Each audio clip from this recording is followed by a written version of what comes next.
Saudara-saudara, shalom. Shalom semua. Ya, para tahanan di Polres Toba ini. Saya sudah terbiasa datang melayat ke sini kepada para tahanan. Dan seluruh Polres-Polres khususnya di Sumatera Utara saya masukin itu. Bahkan ke balik pulau Nias juga saya masuki. Ya, karena saya seorang mitra Polda Sumatera Utara. Khususnya mitra dalam pelayanan orang-orang yang ditahan di kantor polisi, baik tingkat Polda maupun di Polres-Polres dan terkadang juga di tingkat Polsek. Perkenalkan, nama saya Pendeta Misionaris Daniel Pardede. Kalau Pak Presiden sudah tidak asing lagi dengan saya, tinggal hanya telepon saya beberapa jam. Istilah orang Jawa kulonwon, saya mau datang kemari, baru beliau katakan silakan, nanti saya kontak kepada yang jaga.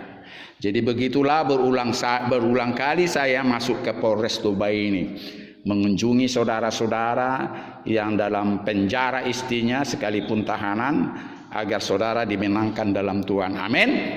Sekarang kita seluruh dunia merayakan Paskah, di mana kematian Jumat kemarin, Jumat Agung, kita rayakan kebangkitannya hari ini. Ya, karena itu saudara-saudara, saya percaya sampai saudara mati akan mengingat peristiwa hari ini. Saudara dikunjungi Tuhan pada hari Paskah di penjara. Maafkan saya kalau saya sudah mengatakan saudara sudah bersalah, ya. Saudara masih pemeriksaan sebetulnya, tetapi saya anggaplah dulu saudara sudah bersalah, biar jangan saya bisa bedakan, karena nanti di persidangan saudara terbukti bisa tidak bersalah, ya kan begitu. Dan ini sering saya katakan, ya, sekalipun saudara masih dalam proses, ya, hukum, dalam pemeriksaan dan penyidikan polisi, ya, saya anggaplah dulu saudara sudah bersalah. Tidak salah kan? Ada yang keberatan? Tidak ada, ya. Amin. Dan saya sudah perkenalkan diri saya, mitra Polda Sumatera Utara. Tentu nanti saya tahu juga saudara siapa namanya, gerejanya di mana, ya. Sehingga kita tahu apa penyakit, apa beban saudara sehingga polisi menangkapmu. Amin. Jadi sekali lagi saya katakan selamat Paskah. Selamat Paskah. Puji nama Tuhan. Puji nama Tuhan.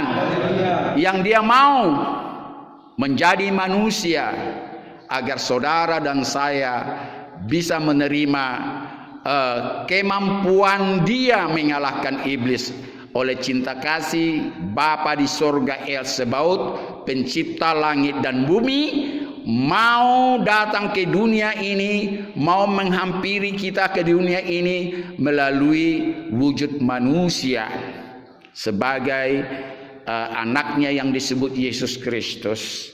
Jadi saya mau katakan, Dia harus berwujud sebagai manusia agar manusia yang sudah jatuh ke dalam dosa karena Adam dan Hawa, bahwa kita sudah dilahirkan dengan dosa sebelum kita lahir. Karena itulah saudaraku, kita memuliakan Dia lewat ibadah di sini. Kita bersyukur bahwa pencipta langit dan bumi, El Sebaot, Elohim Sebaot atau Adonai Sebaot, pencipta langit dan bumi itu mau datang sebagai manusia di dalam wujud manusia, atau disebut anak Tuhan, anak Elohim, yang sama seperti saudara dan saya, yang haus dan lapar dan bisa merasakan penderitaan, karena Dia juga manusia seperti saudara dan saya. Namun Dia adalah sesungguhnya pencipta langit dan bumi itu. Boleh tepuk tangan dulu buat Tuhan kita? Tepuk tangan yang meriah. Dan saya barusan juga ibadah karena jam saya sudah lewat 1 jam. Saya janji jam 10 sama Pak Presiden Kasat Tahti. Ini sudah jam 11 lewat, sehingga ibadah saya tinggalkan sebelum ini. Dan kebanggaan bagi saya untuk mengunjungi orang-orang yang tertahan. Ada yang membawa Alkitab, Bible, boleh.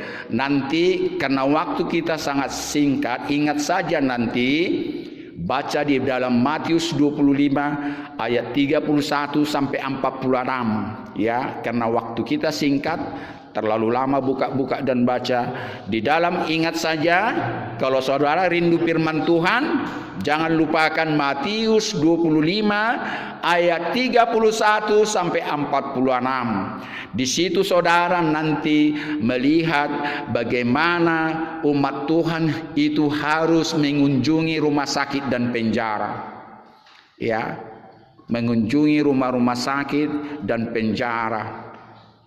Karena kalau kita mengunjungi mereka itu dalam tahanan dan orang-orang yang tidak bertenaga lagi, para gelandangan dan sebagainya, sama dengan saudara dan saya mengunjungi Tuhan itu. Jika saudara tidak mengunjungi para gelandangan, fakir miskin, dan tidak mengunjungi orang-orang di rumah sakit, dan tidak mengunjungi orang di dalam penjara, saudara pun tidak melakukan itu kepada Tuhan. Karena kalau saudara, saya ulangi sekali lagi, melakukan itu dalam Matius 25 ayat 31-46 itu, saudara sudah melakukan itu kepada Tuhanmu sendiri. Amin. Karena itulah kerinduan saya mengunjungi saudara di penjara ini. Dan itulah moto pelayanan saya, Prison Hospital Crusade. Nanti kalau keluar saudara dari penjara ini, buka YouTube saya di situ. Prison itu penjara, hospital rumah sakit, crusade itu adalah perang salib. Artinya saudara ikut menjadi prajurit Tuhan, bukan memerangi orang, tetapi memerangi kejahatan. Crusade, crusader itulah orang yang menjadi pahlawan-pahlawan Tuhan, melawan keangkaran muka, melawan segala bentuk dosa dan pelanggaran-pelanggaran. Jadi ini saya sudah terima ini sejak tahun 1979. Pelayanan saya khusus ke penjara-penjara dan rumah sakit, karena disitulah orang-orang tak berdaya. Siapa yang berdaya di sini? Saya mau tanya dulu. Siapa yang tidak berdaya? Ada yang tidak berdaya? Semua angkat tangan? Semua ada yang tidak angkat tangan? Pada umumnya saudara tidak berdaya, tidak bernafsu, letoy, karena saudara di penjara. Saya mau tanya dulu, ada yang bisa menjawab di mana tempat yang paling hina? Ini ibadah. Alasannya? Alasan tempat paling hina menurut saudara di penjara apa alasannya? Perbuatan dosa. Karena perbuatan dosa kurang tepat. Coba ini interaktif, sekalipun ini ibadah. Ada yang lebih tepat lagi? Tidak ada? Langsung saja saya jawab. Karena saudara tidak merdeka. Orang yang tidak merdeka lah orang yang paling dihina di dunia ini. Bangsa yang tidak merdeka adalah bangsa yang paling hina. Kita dijajah 450 tahun oleh penjajah-penjajah. Kita begitu hina. Begitu merdeka, bangsa Indonesia terhormat di mata dunia. Amin. Tepuk tangan buat Tuhan. Saya kasih tahu kepadamu kawan, orang yang terhina adalah di penjara, bukan di tempat kedetua mabuk-mabuk, ya, bukan di tempat perzinahan, judi, bukan di tempat tidak ada makanan dan minuman, bukan di tempat di mana saudara jadi gelandangan, makan sampah, ya, minum air paret dan sebagainya. Belum. Alasannya apa? Mereka-mereka yang gelandangan itu alasannya apa? Ya sebaliknya, mereka bebas. Mereka bukan terpenjara seperti saudara. Satu langkah saudara lewat dari gerbang itu, kakimu bisa didor. Itu kewajiban polisi. Tidak salah polisi, apalagi saudara melawan. Cobalah nanti bersamaan dengan saya keluar nanti, satu langkah aja. Karena saudara sudah disangkakan melarikan diri. Belum lama itu 7 orang melarikan diri di sini. Ya, tertangkap semua. Ya, jangankan sudah berkilometer, satu langkah dari gerbang itu. Ya, itulah makanya saya katakan bahwa saudara adalah orang-orang paling hina. Sudah? Tetapi di mata Tuhan, kawan, dengarkan baik-baik. Di mata Tuhan, saudara masih berharga. Tepuk tangan dulu buat Tuhan. Itu yang pertama. Di mata Tuhan, semua orang-orang terpenjara, semua orang-orang yang berdosa adalah mutiara-mutiara, adalah nanti atribut menghiasi sorga itu. Apabila saudara bertobat, amin. Apabila saudara mati di dalam Tuhan, artinya saudara setia sampai mati, melakukan apa yang diperintahkan Tuhan kepadamu, ya, dan tidak melakukan apa yang dilarang Tuhan kepadamu. Jadilah saudara yang menghiasi kerajaan sorga nantinya. Bukan hanya menghiasi kerajaan sorga, namun saudara dan saya, orang-orang yang percaya kepada Dia, setia sampai mati di dalam janji-janji Tuhan dan perintah-perintah Tuhan sampai matimu, maka saudara juga menjadi hakim atas dunia ini kelak. Bahkan malaikat-malaikat pun saudara yang menghakimi. Ini semua tertuang di Bible ini, ya, bukan kata saya. Jadi jangan pernah kecil hati, jangan pernah tidak mengatakan sudah selesai saudara berhubungan dengan Tuhan. Maka daripada itu, visi dan misi saya mengunjungi orang-orang di penjara adalah memberitahukan kebenaran yang sesungguhnya, bahwa saudara berharga di mata Tuhan. Sekali lagi tepuk tangan dulu bagi dia. Tepuk tangan bagi dia yang sudah mati demi dosa-dosamu, dosa-dosa dunia. Sekalipun saya harus katakan, tidak otomatis dosamu terampuni. Ada banyak ajaran keliru, seolah-olah dengan matinya Yesus terhapus semua dosa. Tidak. Terhapus dosamu dan dunia ini dan siapa saja, tentu ada persyaratannya, kawan. Tahu syaratnya? Tahu syaratnya? Katakan. Pertama, ikuti saya. Jika saya diampuni dosa saya, jika saya diampuni dosa saya,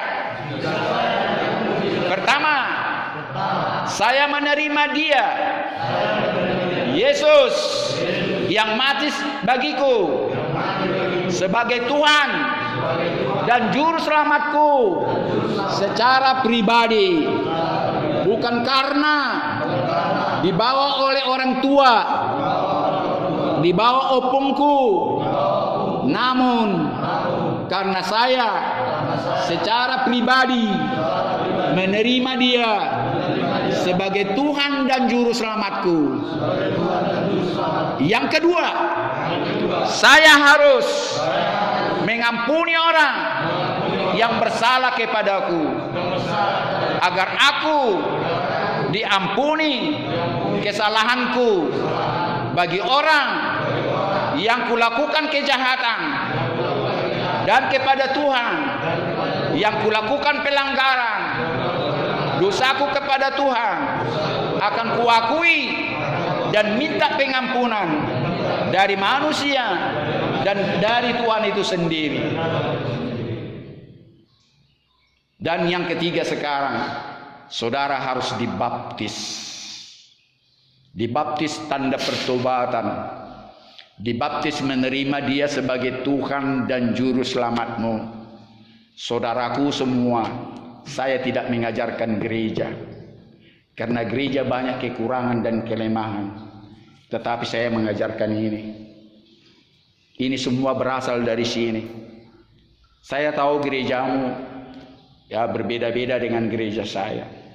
Banyak gereja tidak buka-bukaan tentang ini. Karena gereja itu untuk merubah ibadahnya tidak gampang. Harus sinode dan sebagainya.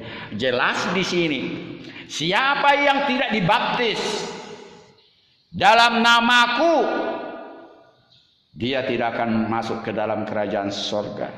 Siapa yang tidak makan dagingku dan minum darahku, dia tidak layak masuk ke dalam kerajaan sorga.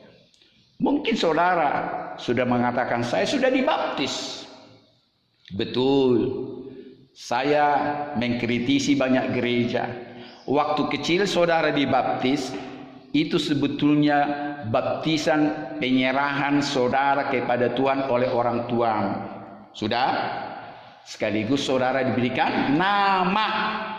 Tetapi gereja yang menjalankan itu sebetulnya tahu di sini tidak mau merubah. Saudara masih orang tuamu yang memberikan kawan kepada Yesus Kristus atau untuk beragama Kristen. Kalau sudah dewasa tidak pernah lagi. Dan inilah saya anjurkan sebagai pendeta misionaris evangelis, saya memberitakan kebenaran sekalipun bertentangan dengan ajaran gereja. Atau setidak-tidaknya gereja itu tidak mengajarkan seperti ini.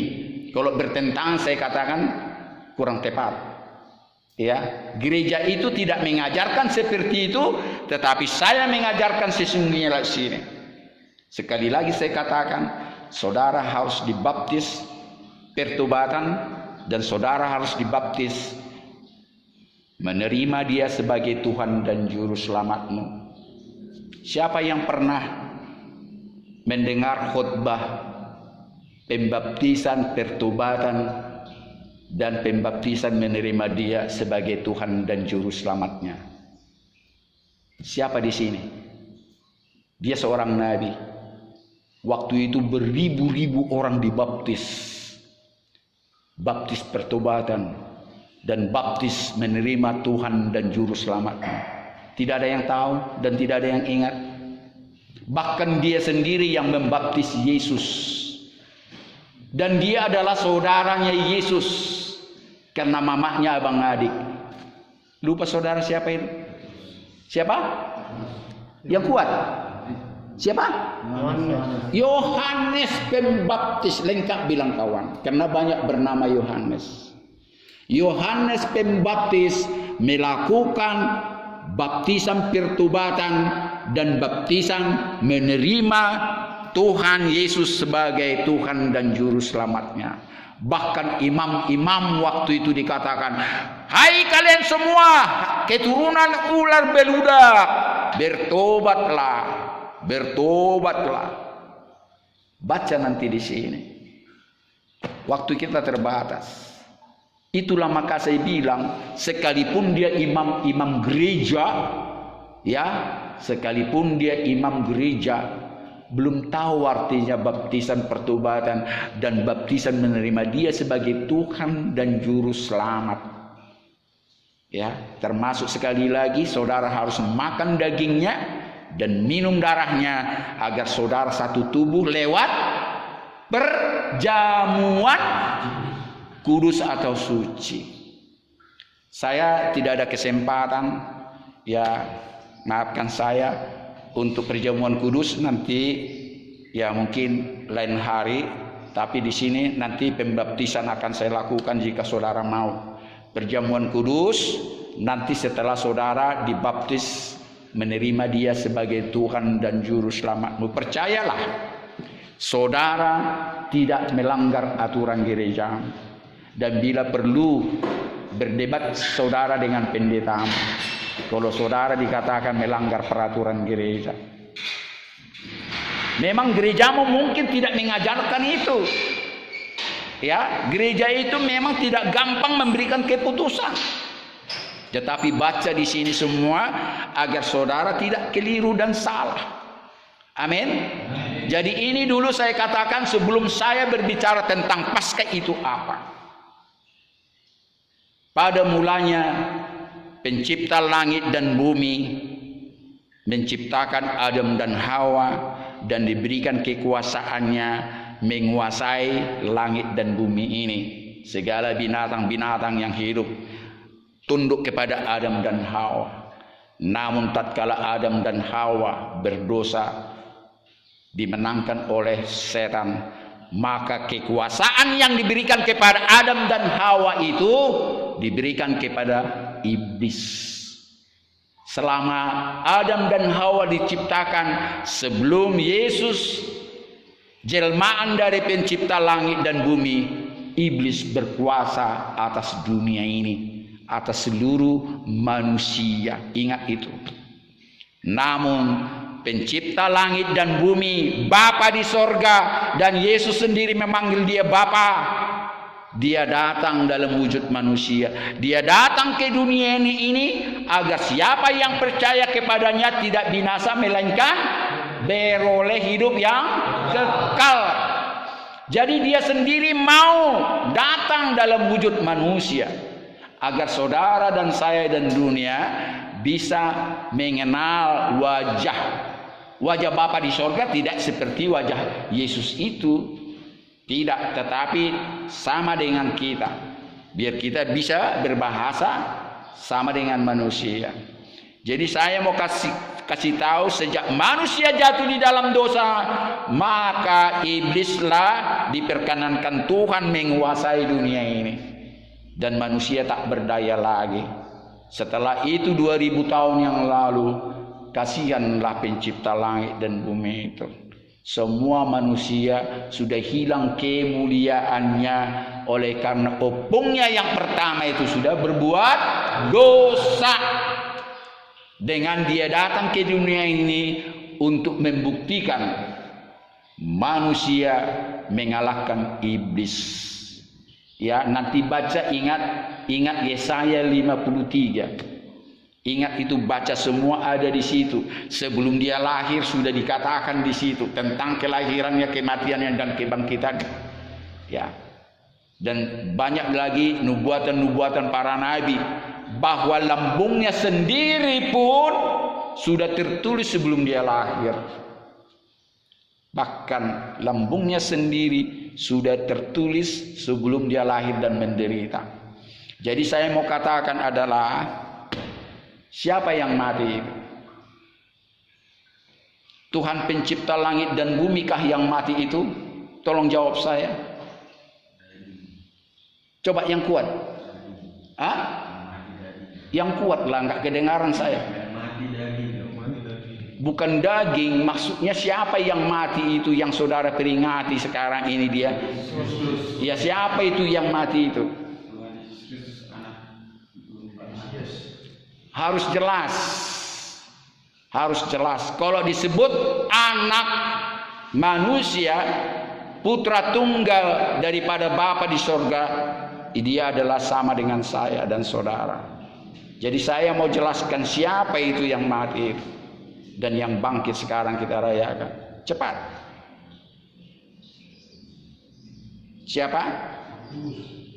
Bukan. Roh Kudus sama dengan Pencipta langit dan bumi itu. Kalau kita belajar Trinitas, kawan, Roh Kudus itu dia itu Bapa di sorga, dan Roh Kudus itu juga anaknya, karena dia datang di dalam rupa manusia. Karena anaknya juga itu adalah Roh Kudus, identik dengan Pencipta langit dan bumi. Jadi saya mau katakan kepadamu, tuh kawan, saudara harus bedakan dia sebagai yang Rahim dan yang Rahman. Pernah dengar? Yang Rahman itulah sebagai manusia. Yang Rahim adalah sebagai manusia, yang Rahman adalah sebagai Tuhan Pencipta langit dan bumi. Makanya sering berdoa, Tuhan Yesus Kristus. Kristus artinya juru selamat. Tuhan pencipta langit dan bumi. Saya mau tanya kepadamu sebelum kita lebih lanjut. Siapakah juru selamatmu itu? Yesus. Betul. Dia sebagai apa? Tolong. Hah? Penolong. Iya, betul. Pencipta langit dan bumi kah penolongmu? Iya. Jadi siapa? Siapa? Anak dari Kristus. Iya, tolong lebih jelas gitu. Biar banyak orang keliru sampai sekarang. Tidak telak menjawabnya. Perlukah pencipta langit dan bumi mati untukmu? Perlu. Tidak. Jadi jangan ketawa kawan. Hormati Roh Kudus yang bekerja sekarang ini. Sebelum kita berdoa. Siapa? Saya mau katakan kepadamu, baca nanti di Mazmur 121. Di situ ada, ingat semua. Kalau saudara rindu kepada Tuhan, ingat semua. Jangan langsung main kartu nanti habis dari sini. Saya tahu saudara nggak main judi, tetapi kebiasaan main judi kan main kartu, main ecek-ecek lah kata orang Medan. Ya.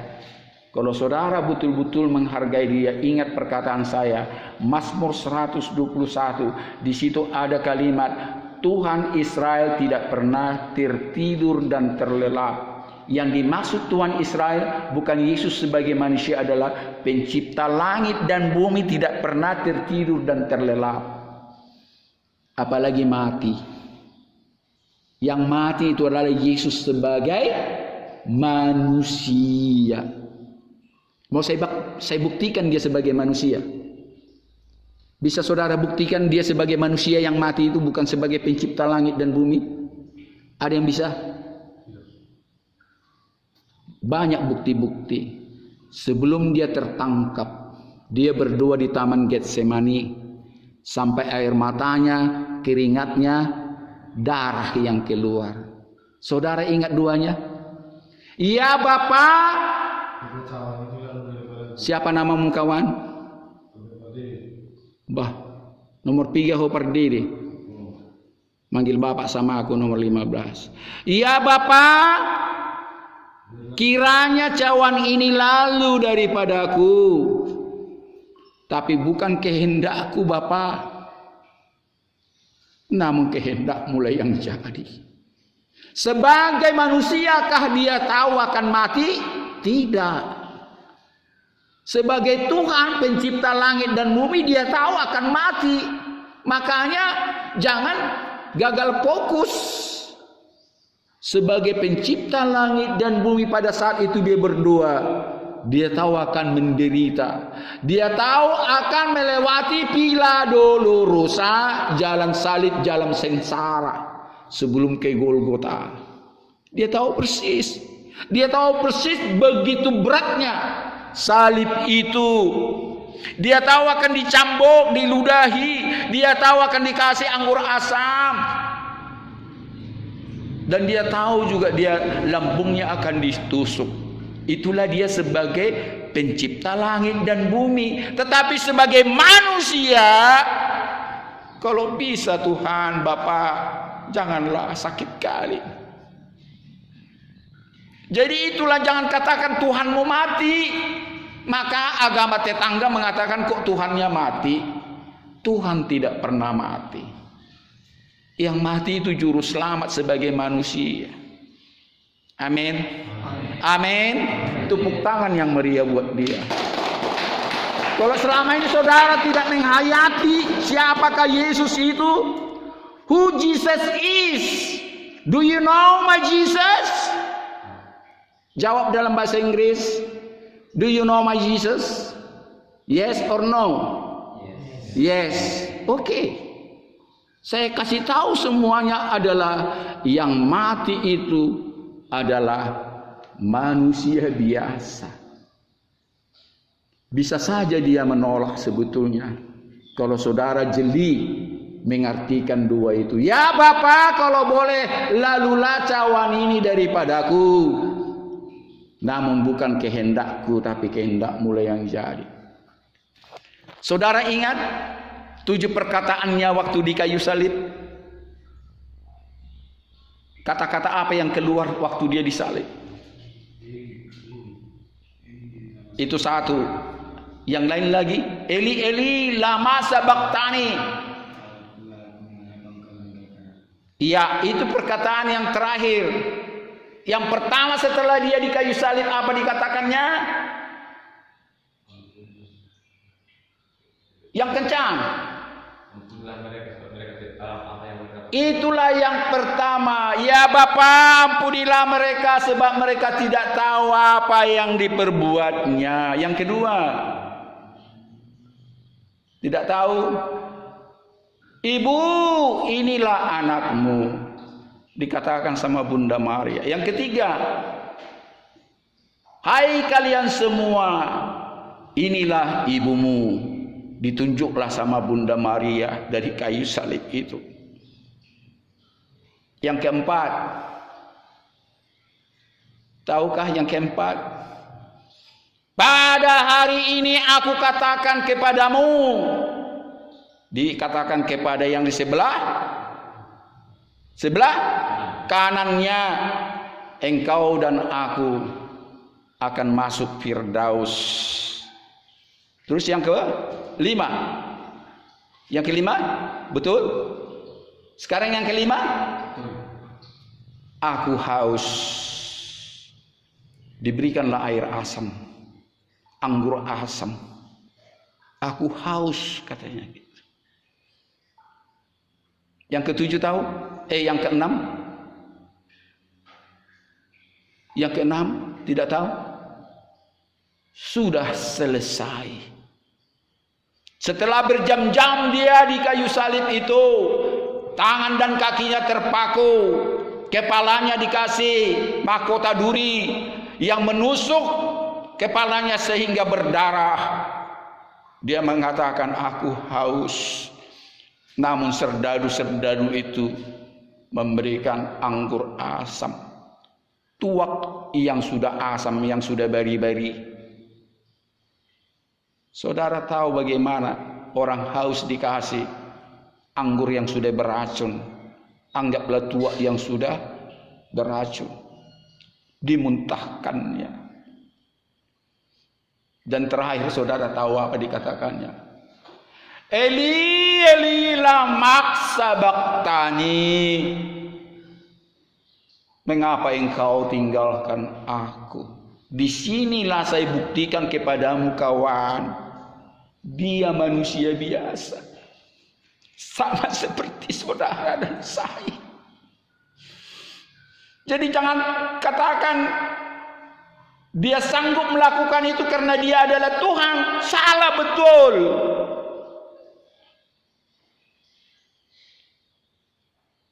Kalau memang Tuhan, ya tidak perlu dia menderita seperti itu.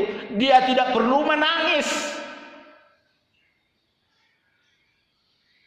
Karena bahasa Ibrani, bahasa Israel dikatakan apa? El Gibor atau Adonai Gibor